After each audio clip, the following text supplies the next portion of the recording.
Shalom à toutes et à tous, très heureux de vous retrouver dans Horizon Jeune, votre émission qui vous permet d'aborder plusieurs thématiques reliées à la foi chrétienne. Aujourd'hui, on va suivre et poursuivre notre thématique qu'on a eu à aborder la semaine dernière. Quel métier pour le chrétien? Et sur ce plateau, mes invités sont bien installés, mais bien avant ce générique.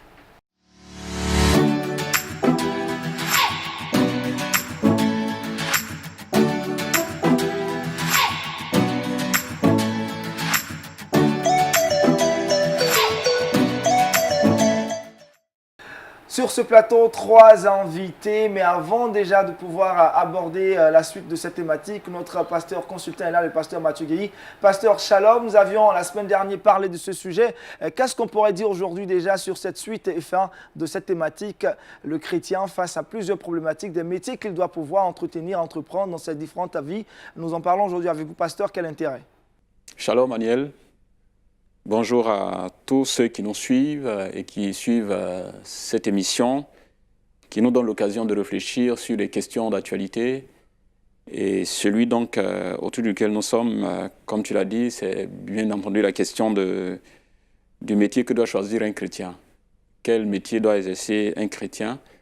Et nous disions la fois dernière, donc, ce sujet touche à la grande question de l'oisiveté au milieu de la jeunesse, et en particulier la jeunesse chrétienne. Et donc, il faut bien entendu aborder cette question avec beaucoup de sérieux. Et ces jeunes que nous avons sur le plateau donc, sont mieux aguerris sur cette question.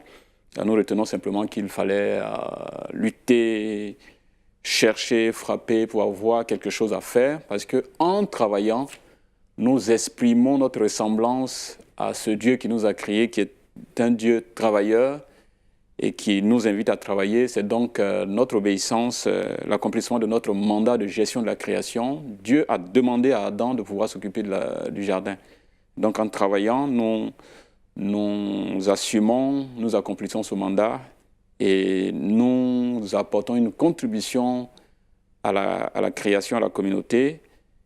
Et je pense qu'il nous faut, en tant que chrétiens, nous mettre à la tâche et en étant suffisamment humbles pour commencer par de petites choses. Je pense que ce sont quelques éléments que nous avons dû souligner la fois dernière. Les jeunes ont dit beaucoup de choses, mais je n'ai fait que rassembler quelques éléments pour que nous puissions continuer ce débat qui est un débat assez enrichissant. Et je prie que le Seigneur bénisse donc cette réflexion de ce matin. Merci, pasteur Mathieu Guéhi. Je le disais sur ce plateau, 3 invités. J'ai à ma droite Yann Romuald, spécialiste en développement durable. Shalom. Shalom. Vous allez bien? Très bien. Merci d'être encore avec nous. À ma gauche, il se nomme Emmanuel, il est entrepreneur. Shalom. Shalom, On va bien?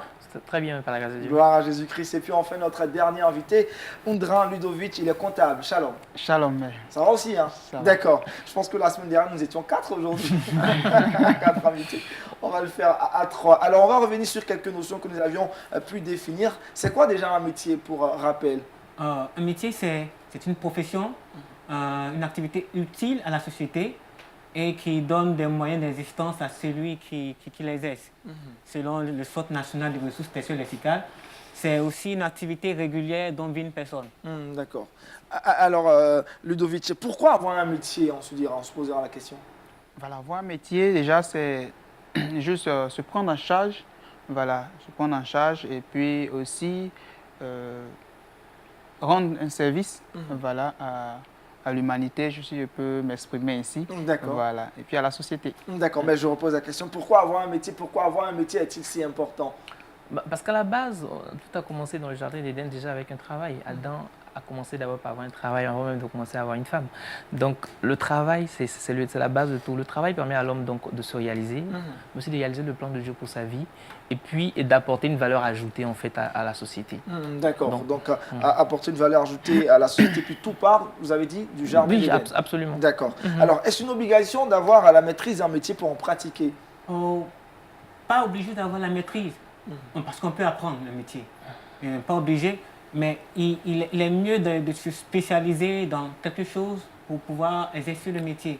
On n'est pas obligé d'avoir la maîtrise. Tout ce qu'on a à faire, tout ce qu'on connaît, tout ce qu'on peut faire, il faut l'exercer.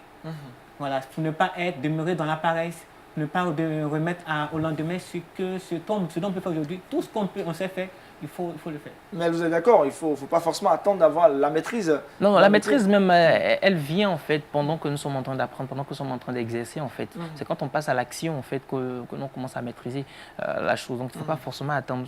J'aime bien prendre pour exemple Noé, qui est mon personnage, je vais y arriver, de l'Ancien Testament préféré, qui était, selon les archéologues, qui était un homme de forêt. Voilà, là où il habitait, c'est la mer la plus proche du lieu où habitait Noé était à 120 km.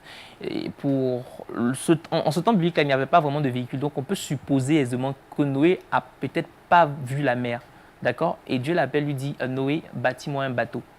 Donc il n'était pas un martelot, il n'était pas un homme des mers, et il a réussi à bâtir un bateau. Donc on n'attend pas forcément d'avoir la compétence. Ça lui a pris 40 ans parce qu'il n'avait pas les compétences qu'il fallait, mais il a fini par le faire quand même. Lui, il a eu les compétences en le faisant en fait. D'accord. Alors, qu'est-ce qu'il faut pour réussir dans l'exercice d'un métier, Ludovic?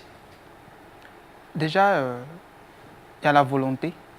La volonté, et puis à cette volonté, il faut ajouter maintenant le travail et la foi. Il faut aussi s'exercer beaucoup à ce métier. Il faut apprendre. Voilà, apprendre pour pouvoir y arriver demain. D'accord. Romuald, et toi, qu'est-ce que tu énumères? Moi, il faut avoir du courage et de la créativité. Parce que puisqu'il y a la compétitivité au niveau du métier, donc il faut avoir le courage, il faut beaucoup innover. Innover parce qu'il y a la concurrence, c'est tout, c'est deux volets pour moi. Innovation et travail. Oui. Mel? Moi, je parlerais essentiellement de la passion. C'est vraiment fondamental pour moi. Aujourd'hui, on trouve des personnes qui font un travail qu'ils n'aiment pas, pour lequel ils doivent se lever chaque jour. Ils ont pour seule motivation le salaire. Le salaire est certes une motivation importante, mais la passion est l'ultime motivation. Lorsqu'on est passionné pour quelque chose, on peut faire cette chose-là même. Quand on ne reçoit pas de salaire, on le fait bien parce qu'on aime ce qu'on fait. On est à l'aise, on a l'impression de se réaliser, de faire quelque chose d'utile pendant qu'on fait cela. Et c'est quoi le danger finalement quand on fait une activité dans laquelle, je dirais, dans laquelle on n'a pas réellement cette passion, on n'a pas cet amour propre? Et bien, ce qui arrive, c'est que en fait, on va déprimer. C'est la dépression, en fait. On fait un travail qu'on n'aime pas. Le travail, finalement, au lieu d'être un plaisir, ça devient une malédiction. C'est pour ça que certaines personnes disent, en fait, que la thèse judaïque soutient que le travail est une malédiction à la base, parce que Dieu a maudit l'homme par le travail. Tu mangeras la sueur de ton corps. Le travail n'est pas une malédiction. Le travail est un moyen de réalisation personnelle. Le travail est une bénédiction. Voilà. Et donc, quand on fait quelque chose qu'on aime, on est heureux de le faire. C'est une bénédiction. On s'accomplit, on se réalise. Voilà, et on rend les personnes heureuses. On se sent utile, en fait, parce qu'on apporte quelque chose aux autres, en fait. Donc, pour vous, la passion est capitale, Elle est très, capitale, très, très ouais. importante, on dirait indispensable. Alors, quelles sont les valeurs que doivent transmettre la pratique d'un métier, Ludovic? Bon, les valeurs que doivent transmettre, moi, je dirais, c'est d'abord l'amour. L'amour et aussi, comment dirais-je, l'honnêteté. Doit transmettre aussi, que dirais-je, d'abord l'honnêteté et Les valeurs, je pense qu'on a le temps de revenir à ça. voilà, on va y Je revenir. pense que Voilà. Ludovic, tu m'as perdu ces valeurs.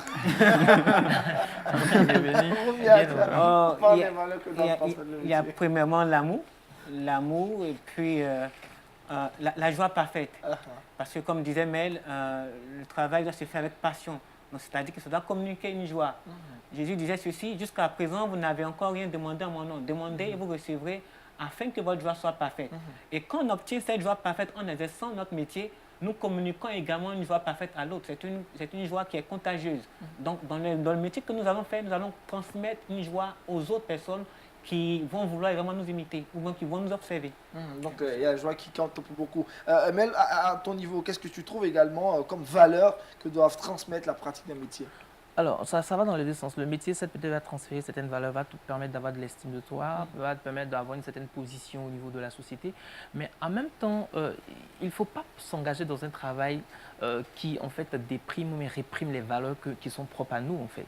Je dis que si moi j'exerce un métier, ça doit être un métier, d'accord, qui respecte mes valeurs, ma foi. D'accord, je ne peux pas faire un métier qui n'est pas en accord avec mes convictions profondes. Je ne serais pas heureux en faisant ce travail-là. Donc je pense qu'à la fois le métier que nous exerçons va nous transmettre certaines valeurs, d'accord, une certaine estime et tout, mais à la fois aussi ça doit respecter nos valeurs. D'accord? On s'engage dans un travail parce que ce travail-là ne déprime pas, ne réprime pas les valeurs auxquelles nous croyons profondément. Voilà qui est bien clair. On va avancer dans notre débat, dans nos échanges dans cette émission. Une petite réflexion, on l'avait fait la semaine dernière, on reviendra là-dessus. Il n'y a pas de saut métier. Je m'arrête là. Que dire de cette citation, que dire de cette assertion, il n'y a pas de saut métier? Ludovic. Pour dire qu'il n'y a pas de saut métier, c'est dit que tout métier est bon à faire. Mais il y a déjà une classification à faire à ce niveau. Voilà, c'est pas parce que tout métier est bon à faire que tu vas faire un métier en tant que chrétien, puisqu'on est dans le domaine chrétien, tu vas faire un métier qui ne reflète pas les valeurs, voilà, les valeurs chrétiennes, et puis qui détruit toi-même ta valeur personnelle, ta valeur, si je dois m'exprimer ici, et puis comment on appelle, qui détruit même aussi la société. Voilà, donc déjà à ce niveau, il faut qu'il y ait beaucoup de classifications. D'accord, on comprend mieux. Après, on parlera de cette classification. Romiald, à ton niveau, il n'y a pas de saut métier. Comment comprends-tu cette assertion? Il n'y a pas de saut métier. Ça veut dire que tous les métiers sont bons à être faits, à faire. Et comme je rejoins Ludovic pour dire qu'il y a des métiers, nous sommes dans le cadre chrétien, il y a des métiers qui sont dans la logique de notre foi et des métiers qui vont contre notre foi également. Donc il faut exercer des métiers qui vont dans la logique de notre foi chrétienne. C'est un peu cela. Sinon, tout bon métier est praticable, mais par rapport à notre foi, nous devons faire une classification en deux niveaux. D'accord, en deux niveaux, on parlera de cette classification juste après. Je pose la même question à Amel. Pas de saut métier. Alors, pas de ce métier, je comprends que tout métier peut nourrir son homme. Voilà, il n'y a pas de métier secondaire pour moi. Je le dis en m'appuyant sur la citation de Waldo Emerson qui a dit en 1871 que si une personne est capable, d'accord, de prêcher un meilleur sermon, si une personne est capable d'écrire un meilleur livre, ou même de fabriquer un meilleur piège à souris que son voisin, et même si cette personne allait habiter au milieu de la forêt, le monde entier ferait un chemin battu pour arriver jusqu'à sa porte. C'est-à-dire que si nous développons assez nos compétences, si nous travaillons de manière à ce que tous ceux qui ont vécu avant nous et tous ceux qui vivront après nous ne puissent faire ce que nous faisons, eh bien, le monde entier viendra à nous. Donc nous pourrons nous nourrir effectivement de ce travail que nous faisons. Donc pour moi, il n'y a pas vraiment de sous-métier. Donc tous les métiers sont bons à faire. Absolument. D'accord, alors on parlait de classification à l'instant. Quels sont les différents types de classifications à faire concernant les métiers? Par rapport au métier, il faut dire, sur le plan géographique, on peut classifier de trois manières.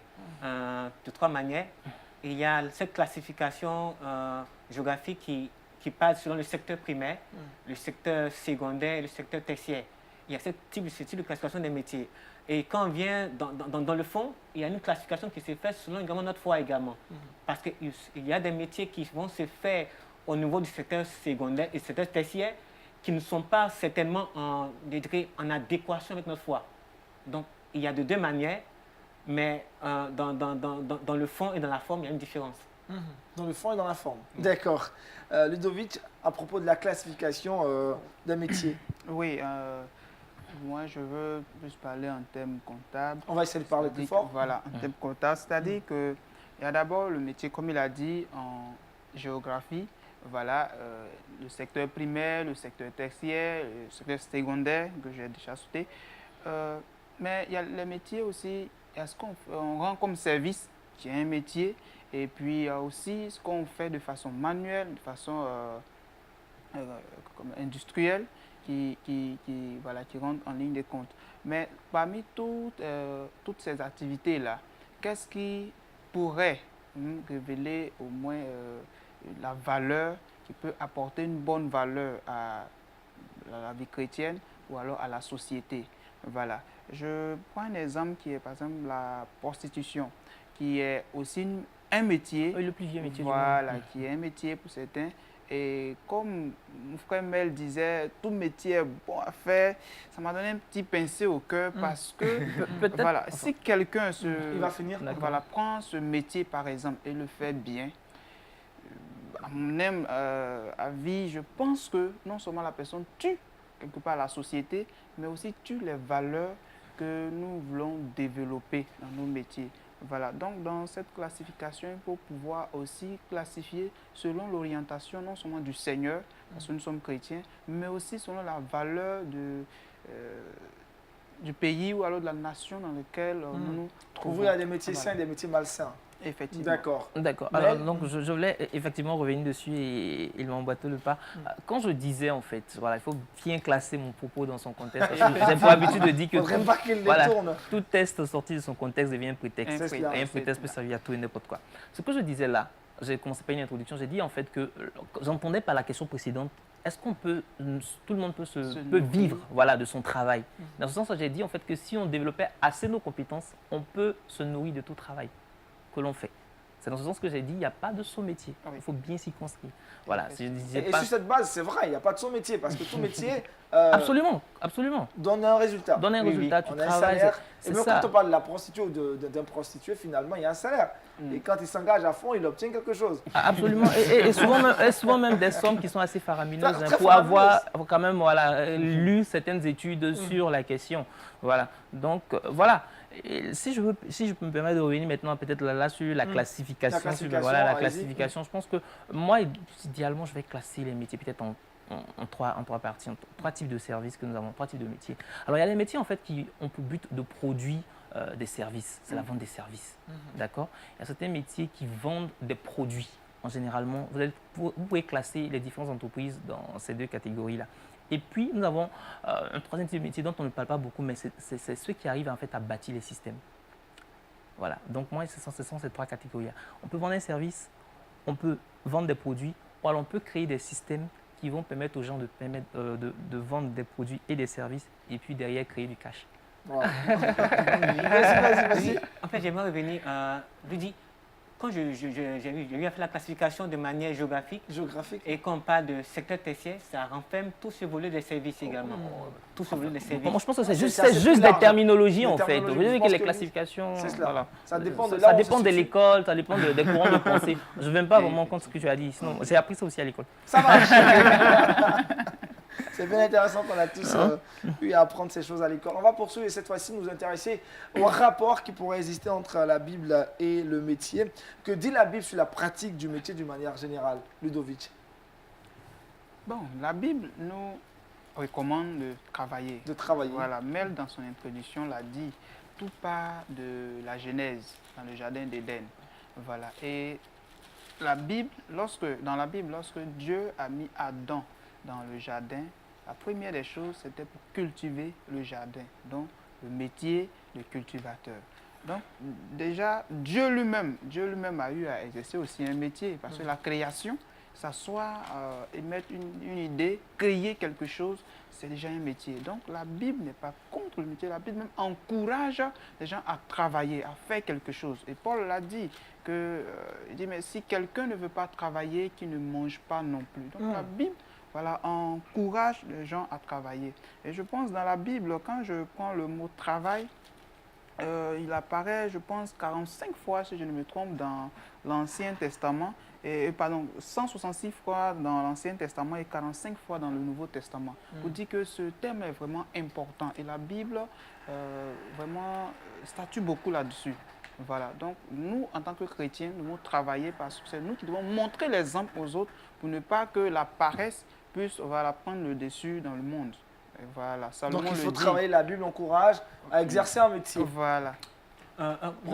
Lorsque nous avons la Bible, surtout le livre de Proverbes et puis d'Ecclésiaste, la Bible montre une différence entre le paresseux et celui également qui travaille, entre l'insensé et celui également qui réfléchit également. Donc la Bible montre la différence.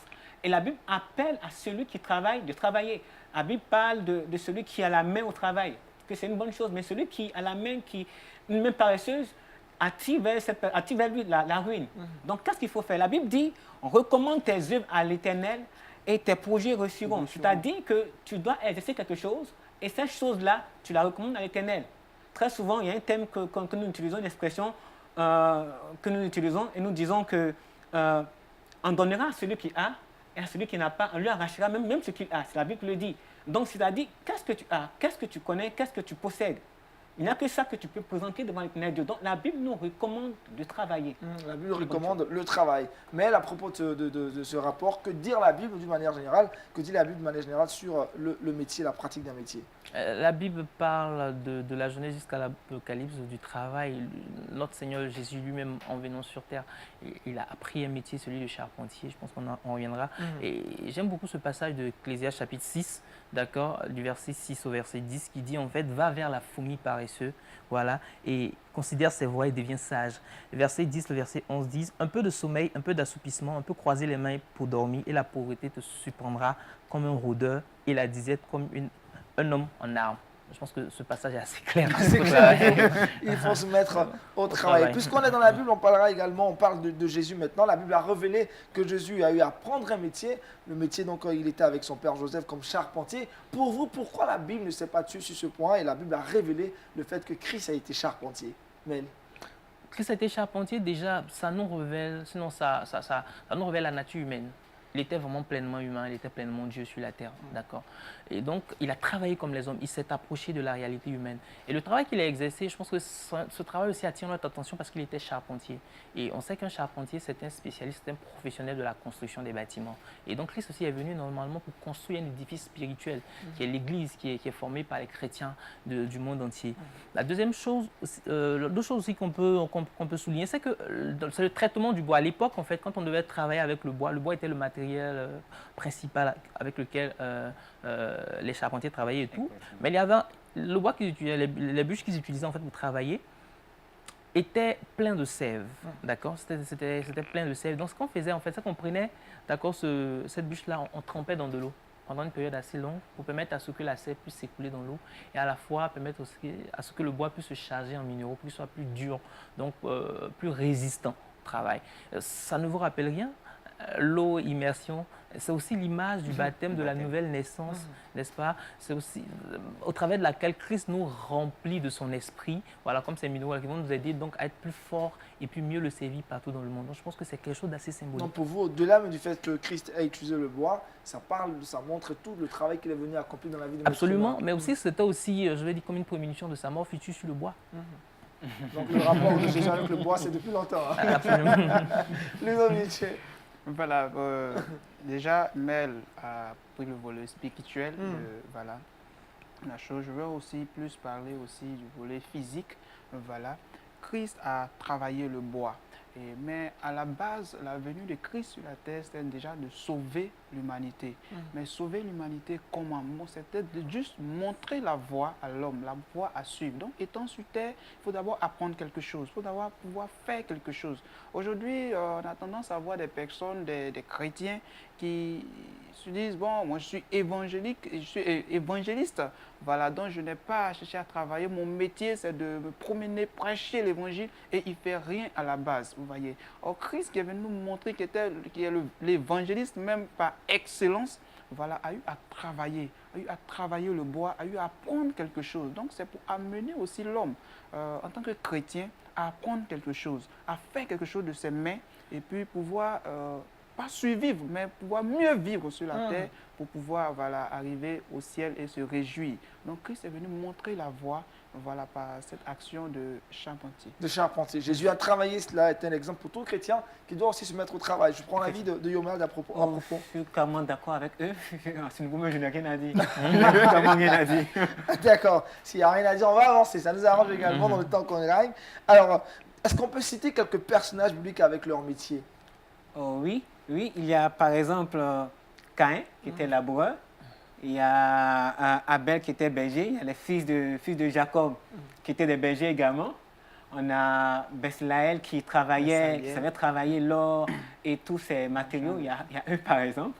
Il y a cet homme Noé qui a construit un lâche. Donc il y avait plusieurs personnes comme cela. Ludovic et d'autres personnes? Voilà, là, pratiquement, c'était les grands noms. Voilà, on va y ajouter aussi David, et qui lui aussi était berger avant de venir tuer Goliath. Et je veux parler aussi de l'apôtre Paul. La Bible dit qu'il était aussi faiseur de tentes. Voilà, donc ces personnes ont appris quelque chose. Voilà, et je pense qu'il a déjà dit d'autres noms, voilà, que c'est le nom que j'ajoute, voilà.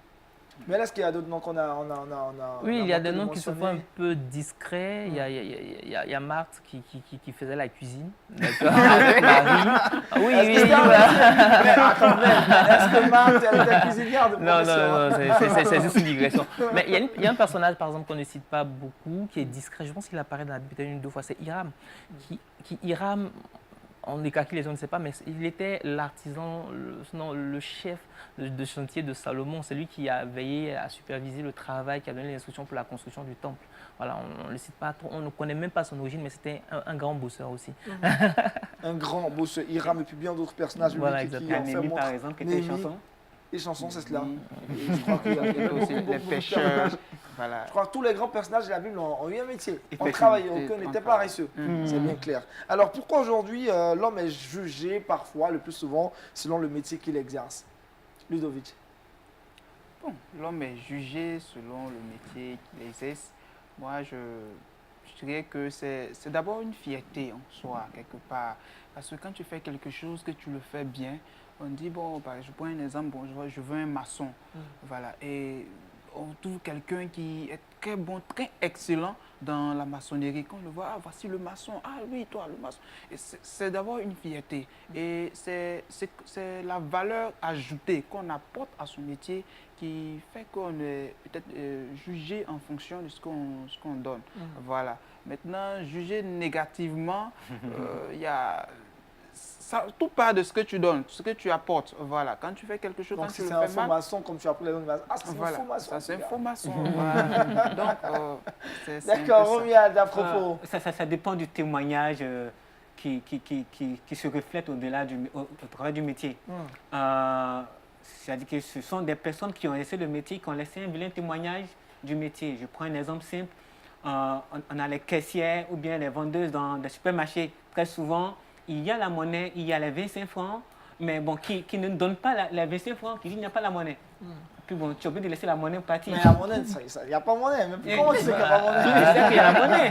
Qu'elle Comment tu a. arrives à savoir qu'il y a la On sait monnaie? qu'il y a la monnaie. On ouvre les caisses devant nous. On sait qu'il y a la monnaie. Tu es assez attentif. Hein? Donc c'est un peu ça qui fait que bon, on a l'habitude de dire bon, les caissières voleuses, ça laisse un nouveau, c'est le témoignage que nous laissons. Que nous laissons. Et nous pouvons changer les choses quand la Bible dit que la création entière attend avec un ardent désir la révélation des fils de Dieu. Et la Bible dit que préparer la guerre réveille les héros. Et c'est à nous de réveiller les héros. C'est à nous de réveiller les héros. En même temps, c'est à nous, héros, de pouvoir amener un bon témoignage. Ces fils de Dieu sont les héros. Un bon témoignage dans le métier que nous exerçons. D'accord, donc du coup, avoir un bon témoignage, mais à propos du rapport entre jugement et métier. Alors, ce qui se passe, c'est qu'il y a certains métiers déjà qui vous placent sur un piédestal au niveau de la société. Voilà. Quand vous dites vous êtes mécanicien, déjà, on a une certaine image de vous. Quand vous dites vous êtes médecin, on a une certaine image de vous. Quand vous êtes marin, voilà, donc en fonction du métier, déjà, il y a certaines idées préconçues, il y a une façon de voir déjà la personne. Cela peut être dû par exemple au parcours. Quand le parcours par exemple est difficile, très pour difficile, être médecin exactement, comme on ça, dit par ah, exemple. c'est pas évident, il est médecin, ok, ah, c'est la mère du médecin, ah d'accord, ok, c'est le père du marin. Donc déjà, ça donne une certaine fierté, soit à la personne elle-même, mais aussi à ses proches, d'accord. Mais en même temps, dans ces différents corps de métier qui sont plébiscités ou bien portés sur un piédestal, vous trouvez aussi des personnes qui vont dire les médecins ivoiriens, ils ne sont pas bien. En Côte d'Ivoire, les médecins ivoiriens, c'est de l'argent, ils prennent pour tuer des personnes. On voit ça tout le temps sur les réseaux sociaux. Donc, en même temps, je dis, au-delà de cela, même si aujourd'hui nous exerçons un métier qui n'est pas forcément bien vu, si nous arrivons à nous distinguer par la qualité de notre service, par la qualité de l'offre que nous donnons et tout à notre clientèle et tout ça, on peut arriver donc à changer la perception que les gens ont par rapport à ce métier-là. Donc il faut avoir un bon témoignage, comme vous avez dit, un bon caractère, et puis c'est bon. Mais est-ce qu'il existe des métiers qui sont très sensibles pour la foi du chrétien, où le chrétien doit naturellement les éviter? Des métiers très sensibles, où le chrétien peut rapidement être corrompu. Est-ce que ces métiers existent? Rapidement corrompu, peut-être, là je vais rebondir sur ça, parce que là je me dis, s'il y a corrupteur, s'il y a quelqu'un qui peut être corrompu, c'est qu'il y a un corrupteur. D'accord? Donc là, le problème n'est pas forcément du côté du corrupteur, mais aussi de celui qui se laisse corrompre en fait. Donc, s'il y a un métier, non, moi je ne veux pas exercer ce métier parce qu'il y a un risque pour moi d'être corrompu. Le seul péché que Dieu nous a donné de fuir, c'est le péché du sexe. À part les autres, on l'affronte. Mais quand tu arrives, on dit fuyez l'impudicité. Si on n'a pas dit de fuyer le vol, fuyer le mensonge. On dit résister au diable, fuir loin de vous. Mais quand il s'agit du péché du sexe, la Bible nous dit clairement de fuir. Donc moi, je pense qu'à part, je vais dire, les métiers liés au sexe, on doit fuir. Par exemple, la prostitution et autres, on ne doit même pas penser, on ne doit même pas envisager. Est-ce que je ne peux pas faire ça et puis payer ma dîme? C'est une abomination. C'est une abomination. Voilà. Il y a des gens qui disent, bon, ça, il va payer l'autre. Ça n'a pas de sens finalement. Donc, en même temps, je ne suis pas en train de porter un jugement contre les personnes qui exercent ce type de métier. On ne sait pas vraiment l'histoire des personnes, qu'est-ce qu'il y a derrière, quel est le background et tout ça. Moi, je pense que mon message, c'est un message d'amour envers ces personnes-là. Il faut peut-être aller vers les personnes, essayer de les former, les réorienter, les réinsérer dans la société. Parce que peut-être que les personnes vous diront qu'elles font ces métiers-là par passion, mais c'est faux. Personne ne le fait par passion, ce métier-là. Les gens le font parce que peut-être ils ont été violés, ils ont vécu des difficultés énormes. Donc, je ne viens pas vraiment là pour juger les personnes. D'accord? Là, ce que je dis, en fait, je suis en train d'essayer de dire, d'accord, c'est qu'on ne doit pas se cacher derrière l'excuse de oh, je peux être corrompu, il y a trop de tentations ici dans ce métier-là. Voilà, douane, je raconte des bêtises. Non, voilà, les impôts, tout ça. C'est nous qui devons essayer en fait de changer. Voilà, de changer les choses, mais aussi d'asseoir vraiment nos valeurs. D'accord, de croire en nos valeurs, d'être ferme dans nos voies pour ne pas se laisser corrompre, bien évidemment. D'accord, bien noté. On va maintenant s'intéresser à quelques sujets, métiers à polémique. Le premier cas pratique, on en parle maintenant. Le chrétien peut-il être un fabricant de cercueils, un croque-mort, avoir une pompe funèbre, prier pour la prospérité de ce métier ou de ses activités? Ludovic. Bon, à ce niveau, on dit, est-ce que le chrétien peut ou bien doit exercer? Moi, je dirais que, comme Mel l'a dit, tout métier est bon à faire. Voilà. Mais moi, à mon humble avis, avoir un croque-mort, bon, le chrétien, par exemple, si un chrétien meurt, qu'on doit aussi l'enterrer, je pense qu'il doit être enterré ou alors tout ce qui constitue ses funérailles doit au moins refléter l'image d'un chrétien. Donc, à ce niveau-là, le chrétien peut exercer ce métier. Voilà, le chrétien peut exercer, il doit même exercer, mais il doit exercer à la différence des autres. Voilà, il doit bien le faire et son témoignage doit l'amener ou amener les autres à pouvoir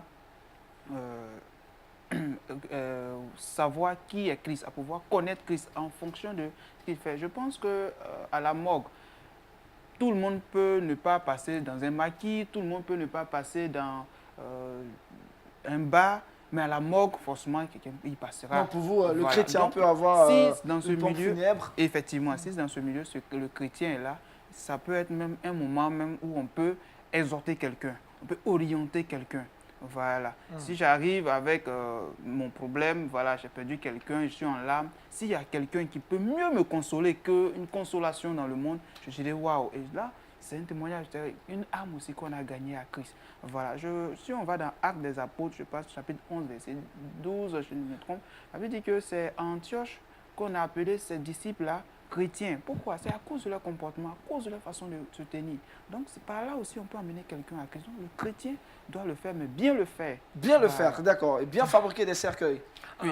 Ok, moi, à mon avis, le chrétien peut intégrer ces milieux. Pourquoi? Parce que fabriquer un cercueil, c'est le métier vraiment du bois. Bien qu'il est vrai que pour certains, dans certaines nations, d'autres utilisent également le fer ou bien d'autres matériaux, mais c'est le métier du bois. Donc, le chrétien peut fabriquer le cercueil. Mon frère Mel est dans le milieu de la médecine et il y a un grand nombre de personnes qui meurent chaque jour. Donc, quand le chrétien intègre ce milieu-là, c'est pour pouvoir aider à la société. Parce qu'à la base, un métier, il est utile à la société. Dans la définition de base, il est utile à la société. Donc, le chrétien qui exerce à l'intérieur devient utile à la société. Maintenant, quand tu as prié pour que la prospérité de ce métier, mais comme la Bible dit, recommande tes œuvres à l'Éternel. Donc, du coup, le chrétien, de manière générale, a déjà prié pour que son activité prospère. En fait, ça, on va prendre l'avis de Mel avant de revenir à Ludovic. Je pense que les personnes qui exercent le métier des pompes funèbres, croque-morts ou autres expressions qu'on peut leur donner sont des personnes qui sont très utiles à la société. Pour moi, c'est vrai que je suis entrepreneur, mais de base, je suis médecin.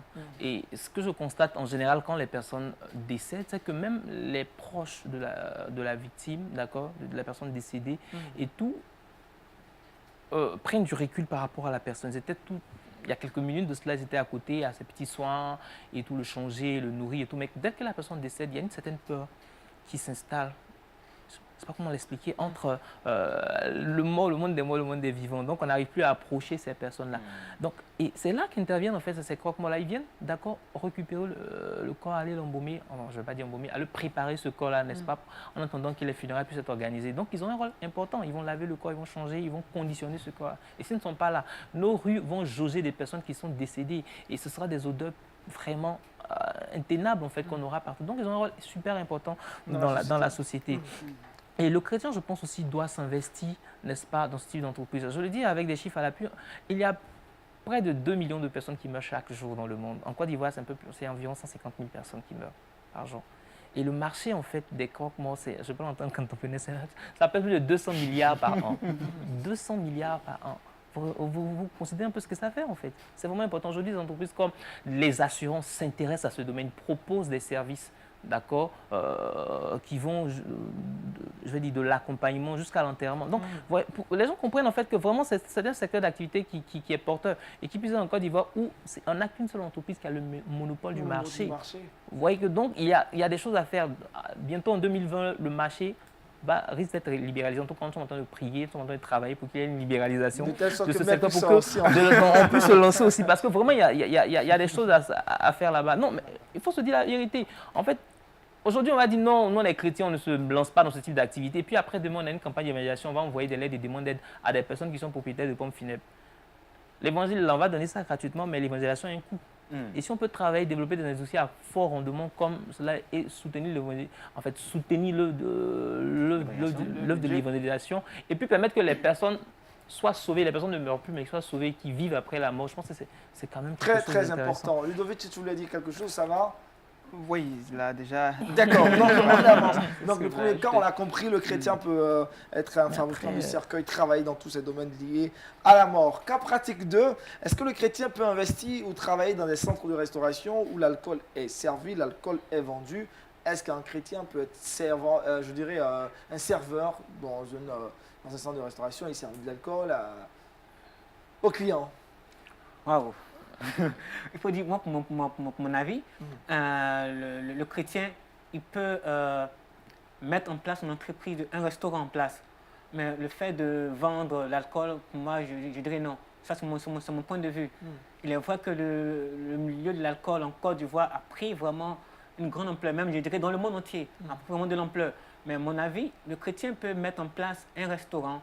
Parce qu'il faut dire que c'est un milieu également qui est porteur de gains, grand porteur de gains également, mais ne pas vendre de l'alcool. Ne pas vendre de l'alcool. À l'intérieur. S'investir. Donc un chrétien, avec toi on comprend, peut pas être dans un stand de restauration, dans un restaurant où les serveurs, où là-bas le client demande de l'alcool, il doit lui servir de vin, tout ça. Qu'est-ce qu'il fait à cet instant? Bon, moi, à la base, moi particulièrement, je n'entrais pas à l'intérieur. D'accord. Ludovic, il est assez radical. Bon, je pense qu'à ce niveau, déjà il faut retourner à la base, retourner à la Bible. Je le dis toujours, j'ai un personnage que j'aime bien dans la Bible, David. À chaque fois que David doit faire quelque chose, il consulte l'Éternel. À chaque fois. Et la seule fois où David n'a pas demandé l'avis de Dieu, je pense que c'est là que Uza est mort. Voilà. Vous dites quoi? Non, Uza. Uza aussi. Voilà. Et vous dites que, en tant que chrétien, si je dois entrer quelque part, entreprendre quelque chose, c'est de demander l'avis de Dieu. Et si Dieu m'emmène là-bas, c'est pour un objectif, c'est pour changer quelque chose. Voilà. Aujourd'hui, on ne va pas dire qu'il y a des chrétiens qui boivent. Même la Sainte Seine, on prend avec du vin. Vous voyez? Non, c'est le sang du Christ. C'est le sang du Christ. Mais c'est dans ce domaine-là, par exemple, si un chrétien doit vendre de l'alcool, bon, si on revient dans le cas de maquis ou bien de restaurant, je pense qu'en tant que chrétien, il faut d'abord savoir pourquoi tu vas et qu'est-ce que tu as à faire là-bas. Si c'est Dieu qui t'y envoie, le Seigneur saura comment t'orienter. Les gens ne viendront pas dans ton restaurant pour se saouler, comme on le dit, pour être ivre, non. Mais ils viendront juste pour, comme Paul a dit à Timothée, prends juste un peu de vin pour ton estomac et tout ça. Ça sera des personnes qui vont peut-être sensibiliser, des personnes qui vont orienter, des personnes qui disent, ah, dans ce maquis-là, ou bien dans ce restaurant, il y a des choses qu'on ne fait pas. Vous voyez, pour un petit témoignage, lorsque j'étais dans une ville de la Côte d'Ivoire, à Dabou, j'étais encore au lycée et il y avait la pastorale nationale. Le pasteur, qui est mon oncle, m'a demandé d'aller, il m'a donné le nom de l'hôtel, d'aller réserver des chambres pour des pasteurs, lui et ses collègues. Donc je partais pour réserver au moins 5 chambres. Et quand je suis arrivé, le temps d'attendre celui qui devait me recevoir, il y a une soeur que je connais bien qui est arrivée aussi pour la même cause. Et lorsque la soeur est arrivée, quand le monsieur qui devait nous recevoir il est arrivé, la première question qu'il nous a posée, il a dit « Ah, vous êtes là pourquoi ?» Donc j'ai pris la parole et dit oh, « Nous sommes venus voir comment on peut avoir des chambres ici et tout ça. » La première question qu'il m'a posée, il m'a dit, et la deuxième question qu'il a posée, il m'a dit « Je peux voir votre alliance ?» Puisque la soeur était juste à côté de moi, il dit « Est-ce que je peux voir vos alliances ?» J'ai dit « Alliance comment ?» Mais si vous n'êtes pas marié, vous ne devez pas avoir de chambre ici. Il dit non, non, non. On est venu juste pour réserver pour des pasteurs et voilà. Mais ce qui m'a marqué, il m'a demandé, je peux voir vos alliances. On comprend déjà que lui, dans sa manière voilà, de fonctionner, c'est pas un hôtel où voilà, on doit venir faire passage. Non. Ça déjà, c'est un témoignage. En tant que chrétien, voilà, c'est un témoignage. Donc, moi, je dis que quand un chrétien fait quelque chose, c'est pour la gloire de Dieu. Pour la gloire de Dieu. Mel, on parle toujours de ce sujet. Investir ou travailler dans les centres de restauration, les restaurants, ils vendent de l'alcool. Alors, l'alcool n'est pas mauvais forcément pour la santé. C'est l'abus de l'alcool qui est mauvais pour la santé, qui est mauvais pour l'homme. Parce que Dieu nous crée en fait pour que nous ayons une parfaite autonomie, une domination sur les choses. Quand nous prenons l'alcool jusqu'à l'ivresse, ce qui se passe en fait, c'est que c'est l'alcool qui guide nos pas. L'alcool nous dit passe, mets le pied là, dandine 2 fois, mets l'autre pied. Et là, en fait, ça devient contre nature. C'est-à-dire que l'objet de la création devient le maître de la créature. Et ça, c'est quelque chose que Dieu ne peut pas supporter. Voilà pourquoi l'abus de l'alcool n'est pas bon. Donc, du coup, je ne peux pas dire à un chrétien de ne pas se lancer dans un business dans lequel il va vendre de l'alcool. Non. Mais c'est de limiter, comme Ludovic l'a dit, on fait la consommation de l'alcool. Et puis donc, nous chrétiens qui allons dans ces lieux-là, je veux dire, c'est nous-mêmes, notre attitude, c'est nous-mêmes qui devons veiller sur nous-mêmes en fait, pour dire en fait que non, je ne peux pas m'autoriser à boire jusqu'à l'ivresse. Je peux prendre un vin à table comme apéritif, d'accord, pour ouvrir l'appétit, mais ça va, là, c'est juste là, c'est bon. On ne va pas aller boire jusqu'à l'ivresse. À l'ivresse, pardon. Voilà. Donc déjà, c'est la personne qui vient, la clientèle qui vient. Et puis déjà aussi le service que nous offrons. On peut se limiter à dire que moi, dans mon restaurant, dans mon hôtel, dans mon maquis, je n'offre pas au-delà d'une bouteille. Je ne sers pas au-delà d'une bouteille. D'accord, c'est ma politique. Ça ne te plaît pas, tu vas ailleurs. C'est clair.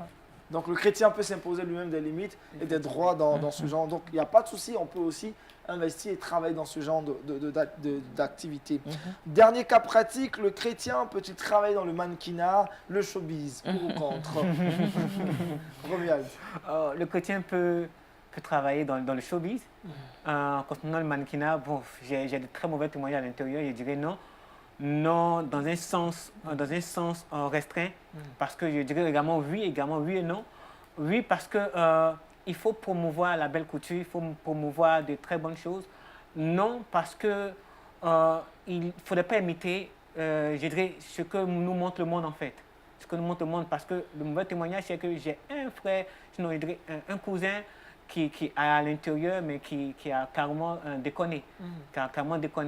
S'il était resté dans la ligne droite chrétienne, c'était bon, mais il a carrément déconné. Donc, c'est rester dans la ligne droite chrétienne pour mieux présenter les attitudes, la mode chrétienne, sinon je dirais la couture chrétienne.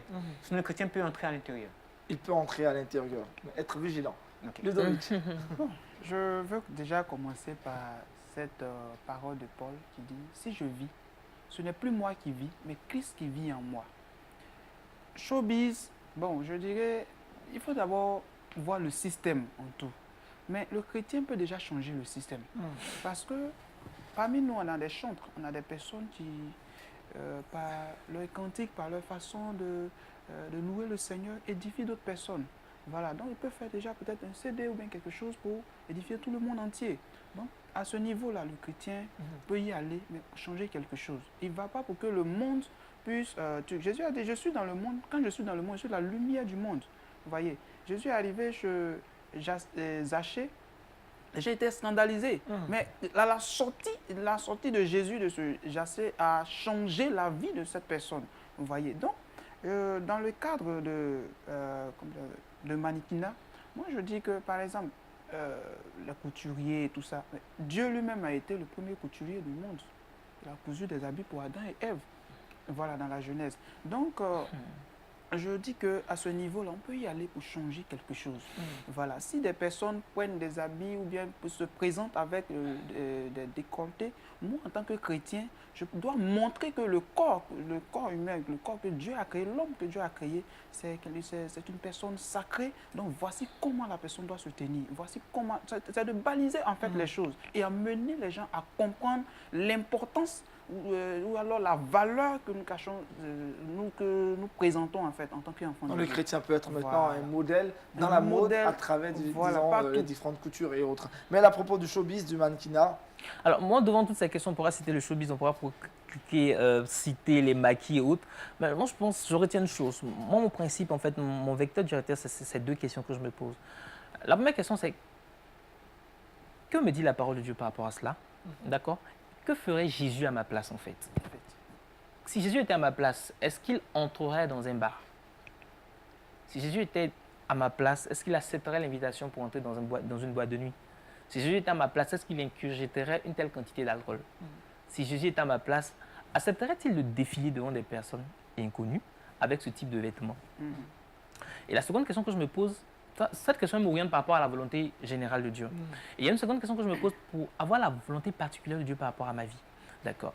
Il y a certaines choses qui sont permises à tout le monde, mais à cause de ta relation personnelle avec Dieu, le Saint-Esprit te dit non, toi particulièrement, ça tu ne fais pas. Oui. D'accord?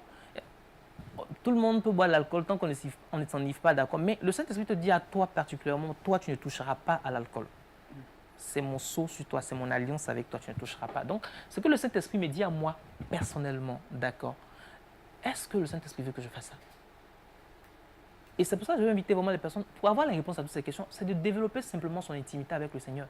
C'est de développer, aller deeply en profondeur avec Dieu, entendre Dieu, écouter Dieu, lui parler et laisser Dieu nous parler pour développer une relation d'amitié sincère avec lui qui nous permettra d'éviter bien de pièges en fait. Parce qu'aujourd'hui, la séduction, oui, la séduction, elle est grande. Je veux dire, on ne pourra pas, au travers d'une seule émission, citer tous les champs de métiers dans lesquels l'on peut ou ne peut pas. On va argumenter, peut-être qu'il y aura, voilà, même ceux qui nous regardent aujourd'hui à la télé, ça va susciter peut-être des débats dans les familles ou autres. Mais je veux dire, la réponse va venir vraiment de l'intimité que chacun aura développée avec son Dieu. Voilà qui est bien clair. Et dernière question pour mettre fin à cette émission. Quelles sont les bonnes questions, peut-être même que me l'a déjà abordé, quelles sont les bonnes questions à se poser pour la pratique d'un métier ou avant la pratique d'un métier? Ludovic. Je pense que c'est ce que Mel a dit. Je voulais en venir, mais Mel l'a déjà dit. Voilà. Est-ce que ce que je suis en train de faire, je le fais pour la gloire de Dieu? Est-ce que le Dieu est glorifié par mon activité, par mon métier? Est-ce que Dieu est glorifié? Voilà. Voilà qui est bien clair. Est-ce que Dieu est glorifié par mon activité? Romuald, à propos. Moi, je veux deux questions. Une question, je vais reprendre une question de Mel qui est si Jésus est à ma place, que ferais-je? Qu'aurait-il fait à ma place plutôt?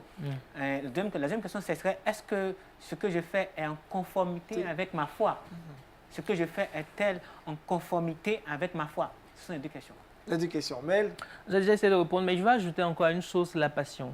C'est la passion. Je reviens encore dessus. C'est vraiment important que les personnes passionnées font des choses qui les plaisent, qu'ils aiment et qui puissent en fait mettre leur créativité, leur action, leur énergie au service du monde, de la société en fait, en créant des choses superbes, en donnant des services inouïs. Voilà. Donc il faut vraiment ajouter de la passion et à la fois il faut demander avant de s'orienter dans un métier, s'il nous plaît, cherchons à savoir quelle est la volonté de Dieu par rapport à notre travail. Moi, c'est quelque chose que j'ai fait après le bac. Si on a un peu de temps, je vais expliquer que ça pourrait aider quelqu'un. Après le bac, je suis allé à un camp de prière pendant 10 jours et j'ai voulu dire que veux-tu que je fasse? Quel métier veux-tu que j'embrasse? Quelle carrière veux-tu que je puisse embrasser? Et pendant 10 jours, figurez-vous bien, j'ai jeûné, j'ai prié, je n'ai pas mangé pendant que les gens mangeaient au camp et tout ça. J'ai souvent pleuré, Seigneur, dis-moi quelque chose. Et vous savez ce que j'ai reçu? Le silence. Je n'ai rien reçu. Peut-être que Dieu a parlé, je n'ai pas écouté, parce que ça n'allait pas dans le sens de ce que je voulais. Et j'arrive à Abidjan, d'accord, j'apprends que je suis orienté en médecine. Alors que la médecine était mon 5e choix pratiquement. Quand je faisais mon listing, j'étais plus passionné par la technologie, par voilà, la construction des véhicules, des machines et autres. Et je suis orienté en médecine. Je dis non, Seigneur, ce n'est pas possible. Moi, je veux faire ça, c'est ça qui me passionne, d'accord. Et qu'est-ce que je fais? J'ai dit d'accord. Donc la première année, la médecine, je ne fais pas la médecine, j'apprends japonais, j'apprends anglais, j'apprends mathématiques. Je passe des concours pour avoir des bourses pour aller étudier à l'étranger. Et figurez-vous bien, ça marche. Premier tour, je suis pris. Deuxième tour, je suis pris. Et puis, analyse des dossiers. Bon, Seigneur, là, tout ce qui dépendait de moi, j'ai fait. Hein. Là, ça pas d'agir maintenant. Parce que moi, j'ai tout fait. J'ai bossé anglais, j'ai fait, voilà. J'avais un jury, je devais parler en japonais et autres, répondre aux questions. J'ai tout fait. Là, tout ce qui était humainement possible, moi, je l'ai fait. Là, c'est toi qui gère l'analyse des dossiers. Et figurez-vous, on était 5 à avoir été retenus en Côte d'Ivoire. Et puis, je n'ai pas été pris. Et là, j'ai compris, en fait, que finalement, Dieu me voulait dans la médecine. On a compris. Donc, le Seigneur t'a finalement répondu oui, et je suis de manière content. pragmatique. Oui, et là, je suis content de pouvoir, au lieu de réparer les machines, de réparer les hommes. On va prendre l'avis du pasteur Mathieu Gueye, notre pasteur consultant. Pasteur, on a beaucoup parlé dans cette émission. Sur 2 épisodes, on a abordé cette thématique. Quel métier pour le chrétien? Que faut-il retenir, pasteur? Merci. Je pense qu'en conclusion, hein, je ne fais que rappeler encore ce que j'avais déjà dit, que parler de la question du métier et du travail, c'est une grande contribution de LMTV à ce problème d'emploi. Je pense que nous devons, chacun de nous à notre niveau, nous battre et encourager les jeunes à pouvoir faire quelque chose, les encourager à faire quelque chose et ne pas toujours attendre que quelqu'un leur offre quelque chose. Ils doivent eux-mêmes se battre pour pouvoir faire quelque chose de leurs mains, parce que la paresse est quelque chose de proscrit dans la parole de Dieu. Quand nous lisons le livre de Proverbes nous parle en long et en large de la paresse comme étant un vice. Et je retiens cette phrase d'Emmanuel que j'ai notée personnellement, qui m'a assez marqué, qui dit que si nous refusons de travailler, nous faisons du tort à nous-mêmes, mais aussi à la génération à venir. Du tort à nous-mêmes parce que nous nous privons d'un ensemble de choses, du privilège qu'apporte le travail. Le travail nous permet de nous prendre en charge nous-mêmes, mais aussi d'apporter quelque chose à la société et à nos proches. Mais nous faisons aussi du tort à la génération future, à la génération à venir, parce que la génération qui vient bâti sur ce que nous avons fait, sur ce que nous avons laissé par notre travail. Comme nous aussi, nous bénéficions du travail de ceux qui nous ont précédés. Donc c'est une responsabilité vis-à-vis de la génération à venir que de nous mettre au travail. Et tout ce que nous avons comme référence dans la Bible, de la Genèse jusqu'à l'Apocalypse, ces hommes qui ont été au service du Seigneur, de Dieu, et Jésus lui-même nous a montré que nous devons travailler et travailler. Jésus travaillait sans relâche. Il a commencé déjà même tout petit auprès de Joseph, son père terrestre. Et Jésus, en tant que charpentier, mais aussi il a travaillé très fort. Et pendant son ministère, nous l'avons vu, quelqu'un qui était vraiment travailleur. Et il a une fois dit comme ça, dans Jean chapitre 9, verset 4, qu'il doit travailler à l'œuvre de son Père pendant qu'il fait encore jour, pendant qu'il est encore temps. Il y a un temps où on peut travailler. Et quand on est encore jeune, nous sommes physiquement forts, intellectuellement forts, et c'est un temps qu'il faut mettre à profit en nous mettant au travail, en nous battant. Si nous n'avons pas trouvé un emploi dans une entreprise, nous pouvons nous-mêmes créer quelque chose pour pouvoir donc nous mettre au service de nous-mêmes, bien entendu, et de notre nation et de nos familles.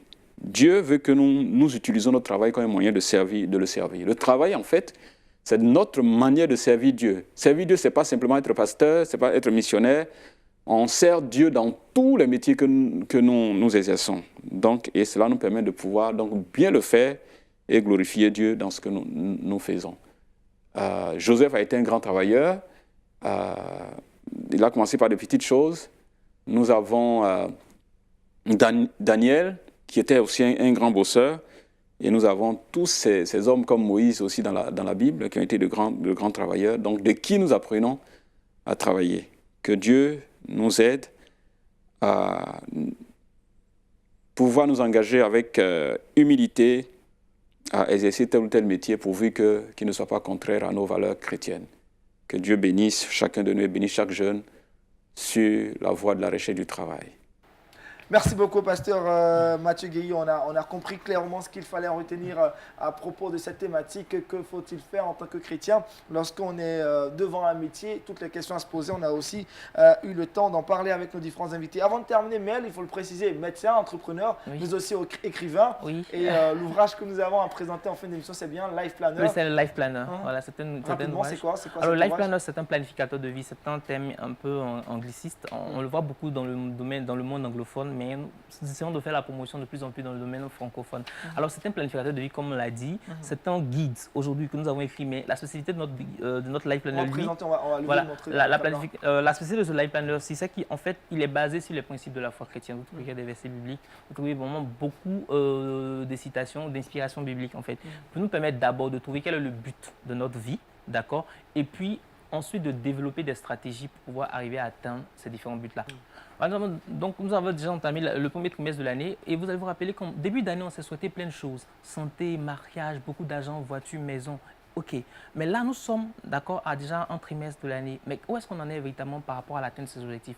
Nous terminons l'année, nous n'avons vraiment pas d'indicateur véritable pour pouvoir voir si nous avons été efficaces. Nous avons vraiment été efficaces pendant cette année, nous avons progressé. D'accord? Avec ce bouquin-là, on vous aide donc à trouver des indicateurs fiables qui vous permettent en fin d'année d'évaluer, d'accord, si effectivement vous avez progressé par rapport aux différents comptes de votre vie. Nous avons cité 9 comptes de vie, nous n'avons pas le temps de développer cela, mais vous pourrez trouver cela. Merci Mel Emmanuel. C'est le Life Planner. Le Life Planner 2019, voilà. Contact sur lequel on pourra te joindre, de plus 225 58 37 42 19.